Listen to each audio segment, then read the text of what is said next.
주안의 만나 1월 2일 금요일 묵상을 함께 나누도록 하겠습니다. 오늘 말씀은 창세기 1장 1절에서 25절까지의 말씀으로요. 창세기 개론에 대해서 함께 우리가 보도록 하겠습니다. 자, 이제 2026년입니다. 새해 하나님께서 주시는 복 많이 받으시기 바랍니다.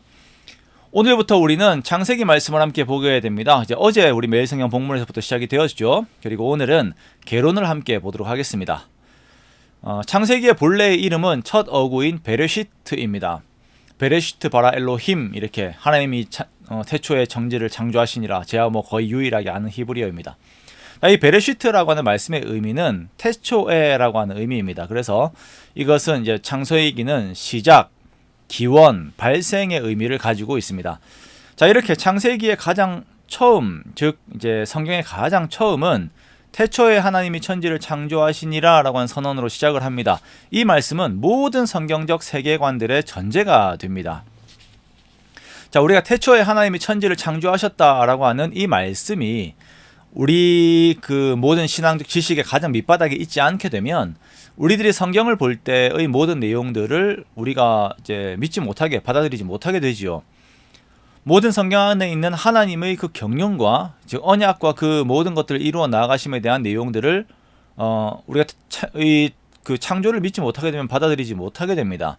그 안에 있는 모든 이적들과 또한 예수 그리스도의 죽으심과 부활도 또 우리의 소망도 받아들이지 못하게 되어요. 그러므로 태초에 하나님이 천지를 창조하셨다라고 하는 이 전제된 이 말씀, 우리들의 모든 지식을 뛰어넘는 이 말씀을 우리는 믿음으로 받습니다. 우리가 하나님의 말씀을 믿는다라고 했을 때에 그 안에 있는 우리가 듣기에 어느 정도 수긍이 갈 만한 교훈적인 내용들 혹은 우리의 지성으로 이해가 되는 내용들을 받기 이전에 하나님의 창조주 되심, 그리고 지금도 우리들의 세상의 주권자가 되심을 우리가 믿습니다. 자, 이 창세기의 저자는 모세입니다. 창세기를 포함한 성경의 첫 5권인 모세오경, 즉 창세기, 출애굽기, 레위기, 민수기, 신명기를 모세의 율법책이라고 부르는데요. 이 책들은 광야의 여정 가운데 기록이 되었습니다.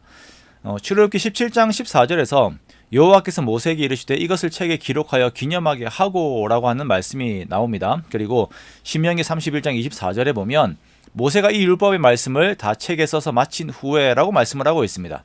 자, 이렇게 모세오경, 그리고 우리가 보고 있는 본문인 창세기의 저자는 모세가 됩니다.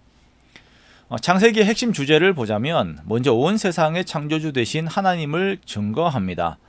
하나님께서는 온 우주의 창조주이시자 통치자가 되십니다. 하나님께서는 말씀으로 세상을 창조하시고 그 안에 질서와 역할을 세우셨습니다. 이 모든 과정은 하나님의 선한 의도와 목적 가운데에서 진행이 되었습니다. 그러므로 우리도 세상과 삶 속에서 하나님의 주권과 선하심을 신뢰하면서 일상의 선택과 행동 속에 하나님의 뜻을 구하고 살아야 합니다.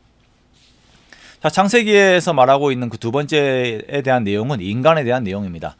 인간은 하나님의 형상이지만 흙으로 지음을 받았다라고 선언을 하고 있습니다. 자, 인간은 하나님을 닮아서 세상을 돌보고 다스리며 그분의 성품을 반영하는 사명과 관계성을 가지고 있습니다.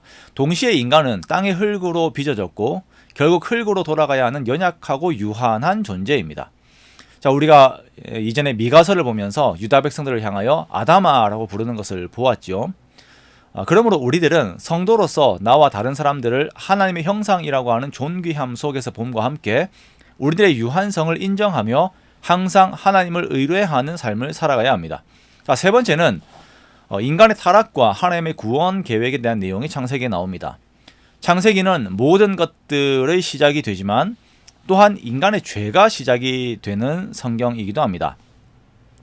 첫 사람인 아담과 하와가 하나님의 말씀에 불순종함으로써 죄가 세상에 들어오게 되었습니다. 이렇게 하나님이 아닌 하나님처럼 되는, 그들이 스스로 하나님이 되고자 하는 욕망과 함께 이들은 타락하게 되었고 세상들이 함께 타락하게 되었으며 또한 노아의 홍수 사건과 함께 큰 심판을 겪기도 하였습니다. 그렇지만 하나님께서는 아담의 타락 이후에 곧바로 메시아에 대한 약속을 세우시면서 역사는 이 언약을 따라 진행이 되게 됩니다. 네 번째는 언약의 그 하나님에 대한 내용이 기록이 되어 있습니다. 인간을 죄에서 구원하시려고 하는 하나님의 계획은 언약을 통하여 구체적으로 드러나고 진행이 됩니다. 노아와 맺으신 언약 안에서 하나님께서는 다시는 온 세상을 홍수로 멸하지 않으시겠다라고 하셨고, 아브라함과 맺으신 언약 안에서 큰 민족 이스라엘의 이스라엘에 대한 그 약속, 이들이 땅을 차지할 것에 대한 약속, 그리고 이들을 통하여 모든 민족이 복을 받을 것이며 그 모든 중심에는 아브라함의 후손으로 오시게 될 메시아에 대한 약속이 이렇게 기록이 되어 있습니다. 창세기에서 시작된 언약은 시내산 언약, 다윗 언약, 메시아 언약으로 이어지게 되며 우리를 향하신 하나님의 신실하신 사랑을 보이십니다. 그리고 이 언약과 함께 우리들은 죄와 죽음에서 완전히 벗어날 소망을 믿음으로 바라보게 됩니다. 다섯 번째로 창세기에서는 하나님의 선택과 부르심에 대한 내용을 함께 보게 됩니다. 하나님께서는 자신의 뜻과 계획을 이루시기 위해서 특정한 인물들을 선택하시고 그 계보를 이어가시는데요. 아담에서부터 노아까지 또 셈으로부터 해서 아브라함까지의 계보를 이어가시면서 이 경건한 인물들을 사랑 안에서 계속 만들어 가시면서 이들을 통하여 하나님의 뜻을 이루어 가십니다. 창세기로부터 성경 전체에 나타나는 하나님의 선택과 부르심은 단순히 역사 속에서 일어난 사건만이 아니라 인간을 죄에서 구원하고 복을 주시려고 하시는 하나님의 그 최종 목적과도 연결이 됩니다. 마지막으로 창세기는 하나님의 주권적 섭리에 대해서 말씀하십니다.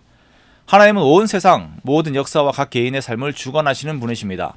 하나님은 하늘과 땅, 바다와 생물만이 아니라 인간 사회와 개인의 삶까지 하나님의 계획과 뜻 안에서 섭리하십니다.